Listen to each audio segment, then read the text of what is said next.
Friends, so today is here another video on income tax, and the topic I'm covering today is from income from salaries, retirement part, and the main topic will be gratuity. So this income tax is useful for all the courses, whether you're doing BCom Pass, BCom Honors, you're doing BBA, you're doing MCom from any university, you can say Kurukshetra University, MD University, DU, any university. So this is very important subject, and you can check out more videos. Do like, subscribe the channel and put on the notification bell button on कर लो ताकि पता लग जाएगा कि नई video कब upload होती है. चलो, let's start with the video. I'm here with another video on income from salary, that is retirement part. And in this video, I'm going to discuss about the treatment of pension.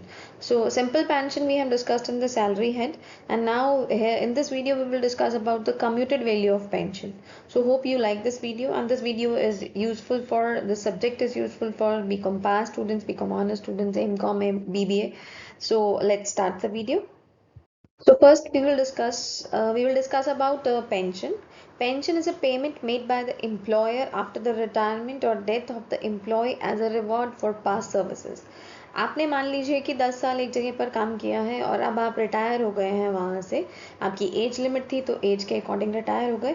Retire होने के बाद जो आपको पैसा मिल रहा है that is a part of your service only. तो वो सैलरी का ही पार्ट है. तो इसीलिए उसको हम क्योंकि सैलरी नहीं बोल सकते क्योंकि हम रिटायर हो गए हैं, तो सैलरी की बजाय हम उसको बोलते हैं पेंशन. तो this amount is received by the employee after retirement और after the death of employee. Next is pension is normally paid as a periodical payment on monthly basis, but employers may also allow an employee to forego a portion of the pension and receive a lump sum amount by surrendering such portion of the pension.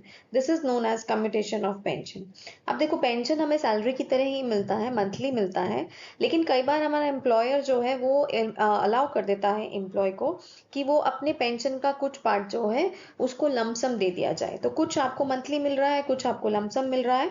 जो वो lump sum amount मिलेगा that will be known as computation of pension. Pension में भी fully और partly commuted. आप चाहो तो पूरी तरह से कम्यूट करा सकते हो, आप चाहो तो उसको कुछ पार्ट में कम्यूट करा सकते हो. Next is whatever the pension is received by an employee, government or non-government employee, after retirement is dischargeable under the head salaries. तो पेंशन कोई भी कभी भी मिलेगी, आपको गवर्नमेंट एम्प्लॉय हो या नॉन गवर्नमेंट एम्प्लॉय हो, तो रिटायरमेंट के बाद वो कब कहाँ पर किस हेड में टैक्सेबल होगी. That will be taxable in the head income from salaries. Hope आपको पेंशन का मीनिंग क्लियर है, commuted value of pension clear. Let's discuss about what is commutation of pension. Sometimes the employee wants to have a lump sum payment in lieu of pension which he would have otherwise received monthly. तो पिछली slide में भी आपको meaning बताया है, यहाँ पर दोबारा मीनिंग है कि कुछ ऐसा पैसा जो एम्प्लॉय को कई बार ऐसा लगता है कि उसको पेंशन का अमाउंट जो है वो इकट्ठा मिल जाए, लम सम मिल जाए, जो कि उसको मंथली मिलना चाहिए था. The lump sum payment which he receives on foregoing the pension, either full or part of it, is known as commuted value of pension. तो जो भी पैसा आपको इकट्ठा मिल रहा है पेंशन का, आपने लमसम ले लिया, चाहे वो आप पूरा लेके चलो चाहे वो पार्ट लेकर चलो, उसको बोलते हैं हम commuted value of pension. Now, here are the exemption limit. Any payment received in commutation of pension by all categories of government employees is fully exempt. कोई भी पैसा गवर्नमेंट एम्प्लॉयज को पेंशन के लिए मिलेगा, that is commuted value of pension के लिए मिलेगा, तो वो पूरी तरह से एग्जेम्प्ट है. क्वेश्चन में ध्यान दिया जाएगा, क्वेश्चन पर ध्यान ध्यान से पढ़ोगे कि गवर्नमेंट एम्प्लॉय है या नॉन गवर्नमेंट एम्प्लॉय है. अगर गवर्नमेंट एम्प्लॉय है तो सीधा अपने क्वेश्चन में एग्जेम्प्टेड अमाउंट डाल दोगे कि फुली एग्जेम्प्ट हो गया. Second point is any payment in commutation of pension received from any other employee is exempt to the extent it does not exceed. अब यहाँ पे दो रूल लिखे हैं आपके पास नॉन गवर्नमेंट एम्प्लॉयज के केस में. फर्स्ट है the commuted value of 1/3 of normal pension if you also receive gratuity. जितनी भी नॉर्मल पेंशन मिल रही है उसका 1/3 निकालोगे, वो एग्जेम्प्टेड अमाउंट हो जाएगा आपका. अगर वो ग्रेचुटी साथ में मिल रही है, पेंशन के साथ ग्रेचुटी मिल रही है तो. Second है if the commuted value of half such pension if he does not receive the gratuity. अगर gratuity नहीं मिलती है तो पेंशन जो कितनी भी commuted value मिली उसका हाफ लेकर चलना है. इस रूल को ध्यान देना, अगर gratuity मिली तो 1/3 निकालना है, gratuity नहीं मिली तो हाफ निकालना है. ये जो रूल लिखे थे उनको डायग्रामेटिकली एक्सप्लेन किया है। पेंशन दो तरह से निकाली जाएगी, अनकम्यूटेड वैल्यू और पेंशन कम्यूटेड वैल्यू। अब जो अनकम्यूटेड है वो आपको मंथली मिल रही है, जो आपने कम्यूट करा ली वो आपको लमसम पैसा मिल गया। जो अनकम्यूटेड वैल्यू है दैट मीन्स जो आपको मंथली मिल रही है वो सारे एम्प्लॉयज़ के लिए टैक्सेबल होगी। और जो कम्यूटेड वैल्यू है वो गवर्नमेंट एम्प्लॉयज़ के केस में तो टोटली एग्जेम्प्ट हो गया। नॉन गवर्नमेंट एम्प्लॉय के केस में आपने दो रूल पढ़े। अगर ग्रेचुटी मिलती है तो commuted value of 1/3 of the pension is exempt, and if gratuity is not received then commuted value of half of the pension is exempt. So hope आपको diagrammatically भी ये चीज clear हो गई होगी। Now let's try to solve a question. Here the question is Mr. S is getting a pension of rupees 12,000 per month from a company. तो जो pension मिल रही है उसको वो 12,000 per month मिल रही है। During the previous year he got his 2/3 pension commuted. अब जितनी पेंशन थी उसका 2/3 अमाउंट उसने कम्यूट करा लिया एंड रिसीव्ड रुपीज 7,38,000। तो उसको टोटल अमाउंट कम्यूट कराने के बाद मिला 7,38,000। दैट मीन्स हमारी कंप्यूटेड वैल्यू ऑफ 2/3 पेंशन हो गई rupees 7,38,000। Now compute the exempted amount if he also receives gratuity. अब देखो अगर ग्रेचुटी भी मिल रही है तो हमारा रूल जो है एग्जेम्प्टेड अमाउंट का वो होता है कम्यूटेड वैल्यू ऑफ 1/3 पेंशन। तो आपको क्या करना है, आपको आप क्वेश्चन पर ध्यान देना। 2/3 वैल्यू हमने कम्यूट कराई थी तो उसका अमाउंट आया था 7,38,000। अब इस 2/3 अमाउंट का उल्टा ऑपोजिट कर दो, रेसिप्रोकल कर दो, तो हमें फुल अमाउंट मिल जाएगा। दैट मीन्स हमने 7,38,000 मल्टीप्लाई बाय 3 डिवाइडेड बाय 2 कर दिया। होप आपको ये चीज क्लियर हो गई होगी। 7,38,000 multiply by 3 divided by 2 is rupees 11,07,000। तो ये हमारा कम्यूटेड वैल्यू हो गया। अब रूल हमने अभी बताया था कि अगर ग्रेचुटी मिल रही है तो 1/3 मिलना है। तो हमारी कम्यूटेड वैल्यू पेंशन की हो गई 11,07,000। इसका 1/3 निकालोगे तो अमाउंट आ जाएगा रुपीज 3,69,000। ये हमारा एग्जेम्प्टेड अमाउंट हो गया फर्स्ट पार्ट में। सेकंड में लिखा है if he did not receive gratuity, अगर ग्रेचुटी नहीं मिलती है तो कम्यूटेड वैल्यू का हाफ पेंशन निकालेंगे। जितनी कम्यूटेड वैल्यू है पेंशन की उसका हाफ। तो ऊपर हमने सॉल्व कर लिया, कम्यूटेड वैल्यू हमारी निकल कर आई 11,07,000। अब इस 11,07,000 का हाफ कर दो तो ये आ गया 5,35,000। तो ये आपकी एग्जेम्प्टेड वैल्यू निकल कर आ गई सेकेंड केस में। होप ये एग्जाम्पल आपको क्लियर होगा। So another question. First question is A retired from government service on May 31st, 2021. Current year में पढ़ रहे हो तो इसमें क्वेश्चन में आ जाएगा 2022.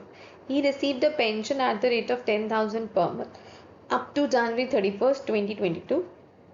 उसको जो पेंशन मिली है वो 10,000 पर मंथ मिली है और कब तक मिली है, 31 जनवरी 2022 तक मिली है।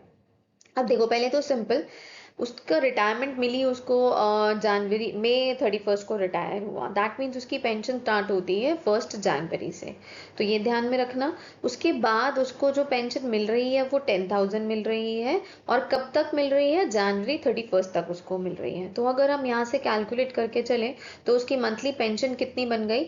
मंथ काउंट करो सबसे पहले, जून, जुलाई, अगस्त, September, October, November, December and January, because he was getting up to 31st January. So these are 8 months. अब 8 months की जो उसकी pension बनी at the rate of 10,000 per month, that will be 10,000 into 8 is rupees 80,000. तो यहाँ तक आपको clear होगा। Next, he got a lump sum pension of rupees 5 lakh on 1st Feb 2022. अब देखो हमारा जो फाइनेंशियल ईयर, हमारा जो ईयर प्रीवियस ईयर खत्म होता है जिसके हम टैक्स में कैलकुलेशन करते हैं, दैट एंड्स ऑन 31 मार्च। तो अब ये जो लमसम पेंशन उसको मिली है वो मिली है February 1st 2022 को। तो फेब्रवरी और मार्च सिर्फ 2 ही मंथ की पेंशन उसने कम्यूट कराई। कितनी कम्यूट कराई, as the commuted value of 1/4 pension. तो ये जो 5 लाख है ना वो 1/4 पेंशन का अमाउंट है। तो हम इसको उल्टा कर देंगे तो हमारा अमाउंट निकल कर आएगा। तो हम कहीं ना कहीं अगर अमाउंट ले लें तो हम इसको उल्टा भी ना करें, हमें तो पेंशन का टोटल अमाउंट पता है कि 10,000 है। तो 10,000 मल्टीप्लाई बाय 3/4 करें। 3/4 उसने कम्यूट कराई थी, सॉरी 3/4 उसकी पेंशन बची हुई थी, मल्टीप्लाई बाय 2 कर दो क्योंकि 1/4 उसने कम्यूट करा ली। तो 10,000 को 3/4 निकालो 10,000 का, ये आ जाएगा 10,000 multiply by 3 divided by 4, that is 40,000 upon 3। इसको अगर हम मल्टीप्लाई बाय 2 करेंगे तो ये अमाउंट निकल कर आया 15,000। अब हमें पूछा गया है कंप्यूट द टैक्सेबल पेंशन। तो जो दो अमाउंट आपने निकाले हैं, कम्यूटेड वैल्यू प्लस अमाउंट आ गया 80,000 प्लस 15,000 इज 95,000। तो ये आपका टैक्सेबल पेंशन हो गई। पिछला क्वेश्चन क्लियर होगा। एक नेक्स्ट क्वेश्चन पर आते हैं। Mister x retired from A limited on July 31st 2021। She got a pension of at the rate of 6,000 per month up to December 31st 2021। अब देखो उसको जो पेंशन मिल रही है मिसेस एक्स को, वो कब मिल रही है? 31st तक मिली है उसको। और स्टार्ट कब से हुई? अगर वो रिटायर हुई है जुलाई 31st को, तो स्टार्ट हुई उसकी पेंशन 1 अगस्त से। तो काउंट कर लो, August, September, October, November and December. So these are 5 months. 5 months के अकॉर्डिंग उसकी पेंशन बन गई 6,000 पर मंथ के according. 6,000 into 5 that is equal to ₹30,000। तो यहाँ तक आपको क्लियर होगा। अब उसके बाद उसने कम्यूट करा ली, लेकिन हमें जो पेंशन मिलेगी वो कम्यूट करा ली, ठीक है, इट्स ओके, लेकिन पेंशन तो फिर भी 3 मंथ्स की बनती है उसमें। कौन से मंथ्स बने? जनवरी, फरवरी एंड मार्च। तो 3 मंथ्स की पेंशन जो है आपने उसको निकालना है। अब लाइन पढ़ते हैं। She got 7 lakh on 1 January 2022 as the commuted value of her 70% pension. अब कम्यूटेड तो कराई उसने 70%, लेकिन नॉर्मल पेंशन कितनी बन गई उसकी? 30%। तो ये आ गया commuted value of partly pension को हमने जैसे पढ़ा था, फुली कम्यूट नहीं कराई उसने, पार्टली कम्यूट कराई है। तो 30% नॉर्मल पेंशन है और 70% कम्यूटेड वैल्यू है। तो हम पहले 30% लेकर चलते हैं।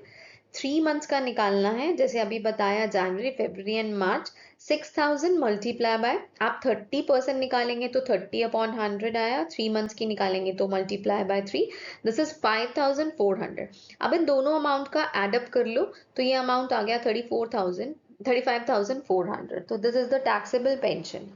Now let's go up to commuted value of pension. क्योंकि 70% कम्यूट करा लिया, और जो अमाउंट मिला था क्वेश्चन की सेकंड लाइन में लिखा है she got 7 lakh as the commuted value of pension. तो पहले फुल पेंशन निकाल लो।